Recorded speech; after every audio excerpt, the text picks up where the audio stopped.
जय हिंद। देखिए S-400 missile Bharat में उसकी डिलीवरी चालू हो गई है। इसके बारे में समझते हैं ये किस तरह टारगेट को हिट करता है और इसके एक रेजिमेंट में कितनी बैटरी होती है, कितने लॉन्चर होते हैं, कितने ट्यूब और टोटल कितनी मिसाइलें होंगी और किस किस एरिया को ये कवर करेगा। रूस ने अपनी सेना में 2007 में S-400 मिसाइल को शामिल किया था। ये हवा से आने वाली भी किसी भी खतरे को मार के गिरा सकता है, 400 किलोमीटर दूर ही गिरा सकता है, चाहे वो बैलिस्टिक मिसाइल हो, क्रूज मिसाइल हो, हेलीकॉप्टर, जहाज, ड्रोन, किसी भी तरह के एरियल टारगेट को ये खत्म कर सकता है। 2018 में व्लादिमीर पुतिन का भारत में जब दौरा हुआ तो उस दौरान भारत ने 40,000 करोड़ की लागत से S-400 एयर डिफेंस मिसाइलों को खरीदा था। इसमें टोटल 5 रेजिमेंट को शामिल किया गया, 5 रेजिमेंट के लिए ये सौदा किया गया था। एक रेजिमेंट जो है वो मतलब एक मिसाइल की रेंज 400 किलोमीटर, तो आगे पीछे दोनों 400 किलोमीटर, तो हम लोग 2 रेजिमेंट पाकिस्तान की ओर खड़ा करेंगे, 2 रेजिमेंट चाइना की ओर खड़ा करेंगे और एक रेजिमेंट को हम लोग दिल्ली और उसके आसपास के एरिया को हम लोग सिक्योर करेंगे। अब ये समझते हैं ये मिसाइल काम कैसे करता है। देखिए, इस मिसाइल में ये अकेला मिसाइल नहीं, इसमें कई तरह के रडार, कई तरह के मिसाइल लगे होते हैं। कुछ दूर मार करने वाले होते हैं, कुछ ऐसे मिसाइल होते हैं जो बहुत नीचे तक उड़ के मारते हैं, कुछ बहुत ज्यादा हाइट में जाते हैं। इसमें सबसे बड़ा चीज जो होता है वो रडार ये होता है सर्विलांस रडार। ये रडार बहुत ही बड़ा होता है साइज में। यह रडार 600 किलोमीटर दूर तक निगरानी रख सकता है, लेकिन इसके मिसाइलें मारने की क्षमता 400 किलोमीटर है, तो देख तो लेगा आपको 600 किलोमीटर पे, और ये किसी भी तरह के स्टील्थ जहाज को देख सकता है। ये अभी जो इसका एडवांस वर्जन है जो भारत को मिल रहा है वो दुनिया का सबसे तगड़ा स्टील जहाज F-35 को भी पकड़ लेगा, और F-22 को तो कैसे भी देख लेगा, यानी इसके पे छुपना नामुमकिन है। 600 किलोमीटर से देख लेगा और जैसे 400 किलोमीटर के दायरा में आएंगे हमला कर देगा। ये क्या करता है, 80 टारगेट को एक साथ देखता है, एक साथ देखता है, लेकिन ये हमला नहीं करता है। जब देख लेता है कि ये 400 किलोमीटर के दायरे में आ गए तो ये बता देता है फायर कंट्रोल रडार को। अब मिसाइल को आदेश देती है, ये निगरानी करेगा ये, क्योंकि इसकी क्षमता बहुत दूर होती है, 600 किलोमीटर तक निगरानी करेगा। और जैसे निगरानी हो गया ना, ये कह देता है कि देख तुम इसको नजर रख, हम बाकी को खोजते हैं। तो ये स्वतंत्र है और फायर कंट्रोल के लिए ये रडार होता है, और यही आदेश देता है मिसाइल को जाके मारने के लिए। जैसे ये जहाज आ रही है, यहाँ पे मिसाइल आ रही है, यहाँ ड्रोन आ रहा है, तो क्या करेगा, सबसे पहले ये रडार पकड़ लेगा सबको और ये बताएगा फायर कंट्रोल रडार को, और फायर कंट्रोल रडार सब पे नजर रख लेगा।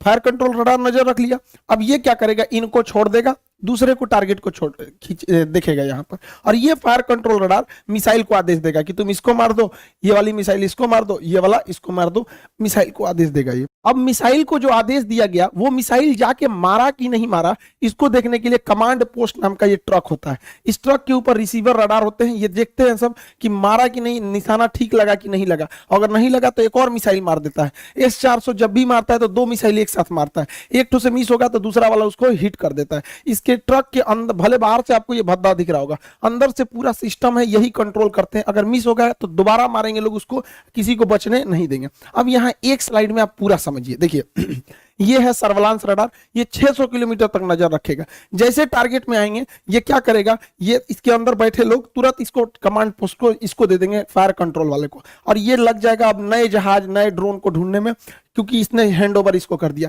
ये आदेश देगा मिसाइल को कि जाके मार दो, मिसाइल जाके इसे मारो। मिसाइल 2-2 निकलती है, क्योंकि एक अगर छूट गया तो दूसरा जाके मारेगा। अब इससे बचना नामुमकिन है। क्यों? क्योंकि इसकी रफ्तार जो है वो मतलब 15 मेक की है। 15 मेक का मतलब होता है 5 किलोमीटर प्रति सेकंड, 1 सेकंड में 5 किलोमीटर जा सकता है। और दुनिया का कोई ऐसा जहाज नहीं है जो 1 सेकंड में 2 किलोमीटर भी जा सके। अभी मैक्सिमम 3 मेक की जहाजें आई हैं, यानी 1 सेकंड में 1 किलोमीटर। तो सबसे तेज जहाज भी है ना, तो 1 सेकंड में 1 किलोमीटर जाएगा, और 1 सेकंड में 5 किलोमीटर जाएगा। तो बचना तो नामुमकिन है। और रडार देख रहे हैं, 2-2 को रडार रखा है, एगो फायर कंट्रोल वाला रखा है, एगो बड़का रखा है, भागने ही नहीं देगा। और ये कमांड पोस्ट में लोग देखेंगे कि टारगेट लगा कि नहीं लगा, नहीं लगा तो फिर से मिसाइल मारेंगे लोग। इस तरह से इसे कंट्रोल किया जाता है। अब यहाँ पे आप एक इस तरह समझिए, ये है मेन सिस्टम। ये 5 मिनट में तैयार हो सकता है, ये पूरा का पूरा, क्योंकि ये ट्रक पे रहता है। लगाइए, इसको कोई बिजली उजली की जरूरत नहीं, सारा चीज ट्रक पे, जनरेटर वनरेटर सब रखे हैं सब यहाँ पर। ये है मेन रडार, ये यहाँ से सिग्नल छोड़ा, आई पकड़ लिया इनको, पकड़ लिया। अब ये क्या करेगा, कमांड भेजेगा इसको फायर कंट्रोल रडार को, फायर कंट्रोल रडार मैसेज देगा मिसाइल को, अब मिसाइल जाके इसको हिट कर देगी। जैसे मिसाइल इसको हिट करेगी, यहाँ पर है कंट्रोल कमांड पोस्ट, देखेगा हिट हो गया कि नहीं, वरना इसके रडार में दिखेगा, चेक करेगा कि दोबारा तो नहीं दिख रहा है, दोबारा दिख रहा है मतलब बच गया, अगर बच गया तो दोबारा मिसाइल मारेगा, ब्लास्ट हो गया तो कोई दिक्कत ही नहीं। तो काफी कॉम्प्लिकेटेड सिस्टम है, लेकिन 5 मिनट के अंदर अंदर ये रेडी हो सकता है फायर के लिए। इसे कहीं भी ले जाया जा सकता है, पहाड़ पे ले जाइए, बर्फ में ले जाइए, गर्मी में ले जाइए, ठंडी में, कहीं ले जाइए, कोई दिक्कत नहीं होता, ये हर मौसम में रेडी हो सकता है। अब इसमें समझते हैं कितने लॉन्चर, बैटरी, ये सब चीजें होते हैं। देखिए इस ट्रक को कहते हैं लॉन्चर, जो ट्रक दिख रहा है लॉन्चर, हर एक लॉन्चर 4 मिसाइल ट्यूब को कैरी करता है। ये जो ट्यूब की तरह दिख रहा है इसे कैनिस्टर बोलते हैं। कैनिस्टर जो होता है ये कवर होता है मिसाइल का, जिससे कि ले जाने में इसको जर्क में चोट ना लगे, या बरसात में खराब ना हो, बरसात में पानी घुसेगा, हो सकता है कोई इलेक्ट्रॉनिक सिस्टम खराब हो जाए, या धूप हो जाएगा, यह तो ये उसका कवर होता है। तो ट्यूब, इस ट्यूब कहिए या कैनिस्टर कहिए। तो एक लॉन्चर में टोटल 4 ट्यूब यानी 4 कैनिस्टर होते हैं। आप सिंपल भाषा में समझिए तो 4 गो मिसाइल होता है एक लॉन्चर में। यहां अगर आप ध्यान से देखेंगे तो 4 गो लॉन्चर दिख रहा है, 1 2 3 4 लॉन्चर दिख रहा है। अब बात समझिए ध्यान से, 4 लॉन्चर मिलाकर, जब कभी भी 4 लॉन्चर मिला दिया जाता है, 1 2 3 4 लॉन्चर मिला देते हैं तो उसे बैटरी कहते हैं। ये टेक्निकल चीजें होती हैं आर्टिलरी की, ध्यान समझिएगा। एक बैटरी में 4 लॉन्चर हो गए, सब संख्या तो ऐसे ही बढ़ गई। अब आपसे हम पूछते हैं, ध्यान से देखिए, यहां 4 लॉन्चर है तो ये भी एक बैटरी, यहां भी 4 लॉन्चर है तो ये भी एक बैटरी। टोटल आपको कितनी बैटरी दिखाई दी? अब दिख गई 2 बैटरी दिख गई। कितनी बैटरी? 2 बैटरी। 2 बैटरी को जब एक साथ मिला देते हैं तो उसी को एक रेजिमेंट कहते हैं या एक बटालियन कहते हैं। तो एक बटालियन में टोटल 2 बैटरी, हर बैटरी में 4 आपको लॉन्चर मिलते हैं, 4 लॉन्चर मिलता है। हर एक लॉन्चर में आपको 4 मिसाइलें होती हैं। अब इसको आप कंफ्यूज हो गए होंगे, इसको अच्छे से इत्मीनान से समझिए। यहाँ पे जो एक रेजिमेंट होता है, एक रेजिमेंट में 2 बैटरी होती है, हर बैटरी में 4 लॉन्चर होता है और हर लॉन्चर के अंदर 4 मिसाइलें होती हैं। एक रेजिमेंट 2 बैटरी, हर बैटरी में 4 लॉन्चर और हर एक लॉन्चर में 4 मिसाइलें होती हैं। यानी ओवरऑल हमको मतलब है मिसाइलों से कि एक रेजिमेंट में कितनी मिसाइल होगी। तो चलिए हम लोग मिसाइल निकालते हैं। तो एक रेजिमेंट में 2 बैटरी है, एक रेजिमेंट में 2 बैटरी और एक बैटरी में 4 लॉन्चर, एक बैटरी में 4 लॉन्चर। तो बताइए 2 बैटरी में कितने लॉन्चर हो जाएंगे? 8 लॉन्चर हो जाएंगे। 2 बैटरी में कितने लॉन्चर हो जाएंगे? 8 लॉन्चर। सिंपल सा तो मैथ है, कोई बहुत बड़ा तो है नहीं। 8 लॉन्चर, और यहाँ 8 लॉन्चर मिल गया। अब आपको पता है कि हर लॉन्चर में यानी हर ट्रक पर, हर लॉन्चर में 4 मिसाइलें हैं। तो यहाँ पे टोटल कितने लॉन्चर हैं? 8 लॉन्चर हैं। तो मिसाइल कितने होगा? 8 चौक को 32 मिसाइल होगी। यानी एक रेजिमेंट है तो 32 मिसाइलें फायर करने के लिए तैयार है एक रेजिमेंट में। और भारत ऐसा 5 गो रेजिमेंट खरीद रहा है, तो 32 में 5 का गुणा करेंगे तो 160 गो मिसाइल रेडी टू फायर होंगी। 160, और हर मिसाइल का रेंज 400 किलोमीटर, तो पूरे एरिया को सेव कर लेंगे सब यहाँ पर। इसके अलावा भारत 1000 एक्स्ट्रा मिसाइल खरीद रहा है। अब आप कहेंगे एक्स्ट्रा क्यों? तो आप बंदूक खरीदते हैं एगो और गोली खरीदते हैं ज्यादा। तो भारत भी तो लॉन्चर खरीदा है, कितना टोटल लॉन्चर? 8 गो।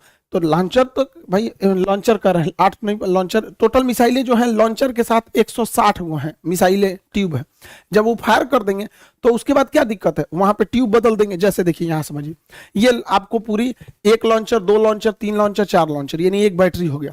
मान के चलिए ये फायर कर दिया तो खाली हो गया, तो रूस थोड़े जाना होगा। 1000 हम लोग एक्स्ट्रा लाए हैं, इसे जेसीबी लाएंगे फिर लाद देंगे, उस पर फायर करेगा। जैसे बंदूक खरीदते हैं, इतना गोली खरीद लेते हैं, बंदूक खत्म हो गया फिर गोली भर दीजिए। तो एक्स्ट्रा गोली रखते हैं ना, तो हम लोग एक्स्ट्रा 1000 मिसाइल रखे हैं। सोचिए कितना तगड़ा सिस्टम हो जाएगा ये पूरा सिस्टम।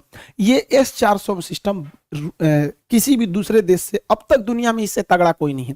इसकी सबसे बड़ी खासियत क्या है? ये वर्टिकल लॉन्च करता है, यहाँ से मिसाइल निकलेगा। अब ये स्वतंत्र है किसी भी डायरेक्शन में जाने के लिए, इधर भी चला जाएगा, इधर भी चला जाएगा, सीधे भी चला जाएगा। वही अगर अमेरिका का थर्ड की बात करेंगे या फिर पेट्रियट मिसाइल की, तो ये वर्टिकल है, ये इस तरह तिरछा झुकी रहती है, तो इधर ही मार सकती है। उधर मारने के लिए उस साइड में ट्रक लगाना पड़ेगा। तो एक तो सबसे पहला ड्रॉबैक इसका ये हो जाता है। भारत को ये जो मिला है ये सबसे लेटेस्ट वर्जन मिला है। S-400 लेटेस्ट वर्जन भारत को मिला है, जबकि चाइना को भी रूस ने S-400 दिया है, लेकिन S-400 चाइना के पास नहीं है। पैसा लिया गया है S-400 का। चाइना चूंकि MTCR का सदस्य नहीं है, मिसाइल टेक्नोलॉजी कंट्रोल रिलम का सदस्य भारत है, चाइना नहीं है। जो इसका सदस्य नहीं रहता है उसे आप 300 किलोमीटर से ज्यादा मारक क्षमता की मिसाइलें नहीं दे सकते हैं। तो रूस जो उसे S-400 दिया है, तो पैसा लिया है S-400 का, अब मिसाइल दिया है S-300 ही मिसाइल दिया, तो उसकी मिसाइलों की क्षमता 300 किलोमीटर है, हम लोग की मिसाइलों की क्षमता 400 किलोमीटर, क्योंकि हम लोग जो है MTCR के हैं। दूसरा, उसका 2010 वाला मॉडल है, हम लोग का 2021 वाला 20 वाला मॉडल है, एकदम लेटेस्ट। तो ऑटोमेटिक आप सोचिए ना, 10 साल पुराना मोबाइल और अभी के मोबाइल में कितना चेंजिंग आ जाएगा। तो हम लोग एकदम लेटेस्ट है। और रूस अपने लिए बनाया है S-500, तो S-500 को शामिल होते होते 2030 आ जाएगा, तो उतना देर तक वेट तो कोई करेगा नहीं, इसकी मारक क्षमता और खतरनाक हो जाएगी। तो हम लोग अभी एकदम लेटेस्ट वर्जन पर चल रहे हैं लोग। अब समझते हैं ध्यान से आगे से। भारत ये S-400 है, ये लॉन्ग रेंज वाला है। भारत की प्लानिंग क्या है कि हमें छोटे ड्रोन से बचने के लिए आयरन डोम टाइप का रॉकेट चाहिए। ये सस्ते होते हैं, धड़ाक से मार के गिरा देते हैं, छोटे ड्रोन वगैरह के लिए।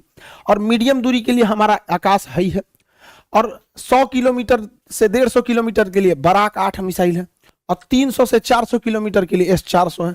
अतः अब हम लोग 4 लेयर सिक्योरिटी में, छोटे मोटे ड्रोन, फिर 30 किलोमीटर के लिए आकाश, 100 से 150 किलोमीटर के लिए बराक, और 150 किलोमीटर से ज्यादा के लिए S-400 मिसाइलें हैं। हम लोग पूरी तरह से सेफ हो जाते हैं। लेकिन अमेरिका का कहना है कि रूस चूंकि अमेरिका के मामले में हस्तक्षेप करता है, इसलिए अमेरिका ने प्रतिबंध लगाया कास्टा नियम के तहत।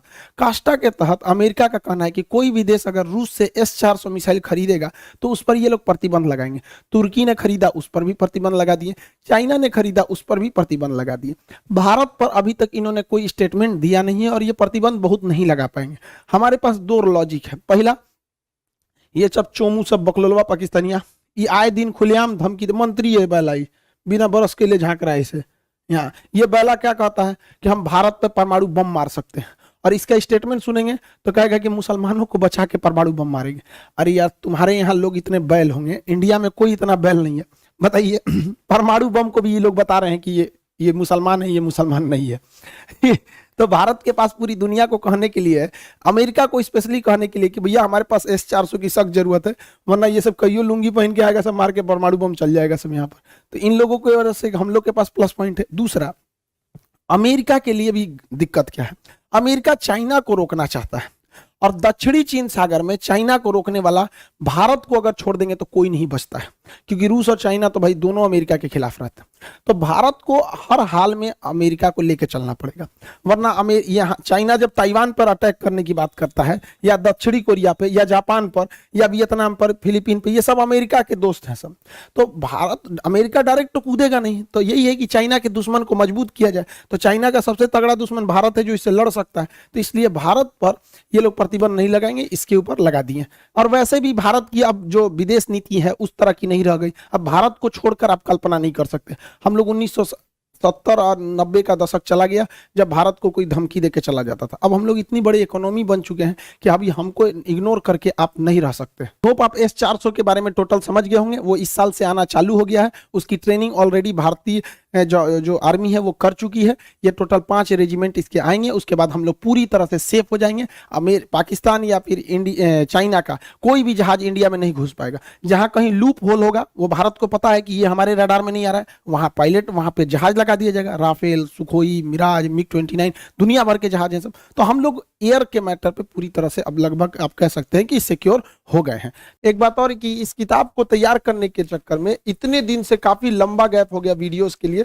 तो आप देखे होंगे, देखिए इस किताब में मेहनत क्या क्या था। ये 30 सालों का टोटल साइंस का क्वेश्चन है, 15,000 से ज्यादा इसमें क्वेश्चन शामिल किया गया है। और ये 1990 से 2021 तक जितने एग्जाम हुए, उन सारे एग्जाम में जितने भी फिजिक्स, केमिस्ट्री, बायोलॉजी और इन्वायरमेंट से जितने क्वेश्चन पूछे गए, 15,000 क्वेश्चन को रखा गया। ये यूनिक बुक है, इसको हम समझाते हैं क्योंकि जब हम लोग पढ़ रहे थे तो एक तरह की समस्या फेस किए थे। जैसे इसमें चैप्टर वाइज क्वेश्चन है, तो एक फिजिक्स का चैप्टर है यूनिट एंड डायमेंशन, मात्रक है। तो पहले क्या होता था किताबों में ना कि एक यूनिट एंड डायमेंशन चैप्टर हो गया, अब जितने एग्जाम में क्वेश्चन पूछे हैं वो सारा वहां दे देता था कि ये एसएससी में पूछा, ये रेलवे में पूछा, ये एनडीए में पूछा। अब जो रेलवे की तैयारी कर रहा है वो क्यों देखने जाएगा कि एनडीए में क्या पूछा, एक कॉमन होना चाहिए ना उसमें। तो हम यहाँ पे चैप्टर वाइज भी सजा दिए हैं और एग्जाम वाइज भी सजा दिए हैं। अब देखिए ये चैप्टर का नाम है मात्रक हो गया यहाँ पर। अब इसमें एग्जाम में स्टेट लेवल में कौन कौन सा क्वेश्चन पूछा था, तो अभी आप पढ़िएगा तो इसमें केवल स्टेट लेवल का आगे लिखा भी है, हरियाणा स्टेट लेवल में क्या था, इसमें क्या था, राजस्थान में, बिहार में, हर तरह का। तो